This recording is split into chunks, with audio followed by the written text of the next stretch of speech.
You have 5 minutes. Thank you, Cathaoirleach. Cathaoirleach, I stand before you today representing the county with the highest percentage forestry cover in Ireland. Just over 18% of the land area of County Wicklow is planted in trees. That's twice the national average. This bill, therefore, will have a significantly higher effect in County Wicklow than in most parts of the country. Wicklow's trees support hundreds of jobs in the forestry industry.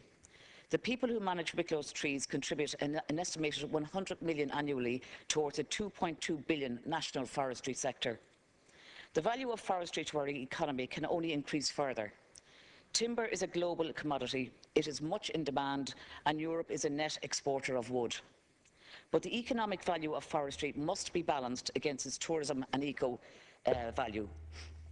The tourists who walk in the forests of County Wicklow spend about 5 million in our local economy every year. The other tourists, the ones attracted to our county because of the beautiful green and a forested environment, but who don't actually walk in them, spend a further 5 million in hotels, shops and restaurants. Forestry-associated tourism nationally is worth about 270 million to Ireland's economy. And it doesn't stop there. Our forests in Wicklow are the forests that keep on giving. On the doorstep of Dublin, Wicklow's forests have significant national amenity value and contribute hugely to the biodiversity, but also acts as an important carbon sink for emissions from Ireland's capital city. About 70% of Wicklow's forests are owned by the people and are in the care of the state forestry agency Coillte.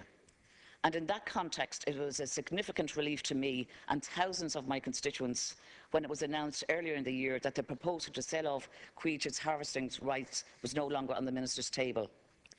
There was a real fear about the economic impact that could result in the forestry sector and to our local tourism sector in County Wicklow should control of the phasing of timber felling and replanting be handed over to a third party. Particularly so if it resulted in more frequent felling with its visual and tourism impacts, or in the movement of the timber processing overseas, which would have affected forestry jobs in Ireland.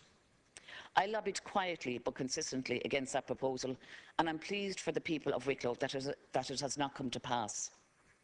I'm pleased too that there is now a renewed focus on legislating for the management of the highly valuable asset that is our forestry sector.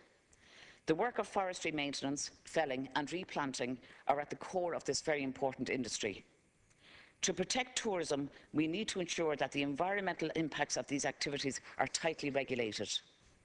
But to encourage investment in the sector, we also need to ensure that compliance with regulations does not become too costly and off-putting for the small forestry developers who manage almost half of the country's forests. Many of the evergreen forests planted 25 to 30 years ago by private individuals are coming to maturity now, and I am told that in the next few years there will be a long queue of applicants for the tree felling licences provided for in this legislation. It is important that this process is managed cleanly and efficiently and is not seen as being prohibitive or onerous.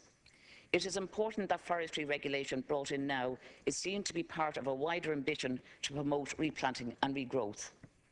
Jobs in our tourism and forestry sectors depend on the continued renewal of our forests, and the Forestry Bill 2013 will need to play its part in ensuring that objective.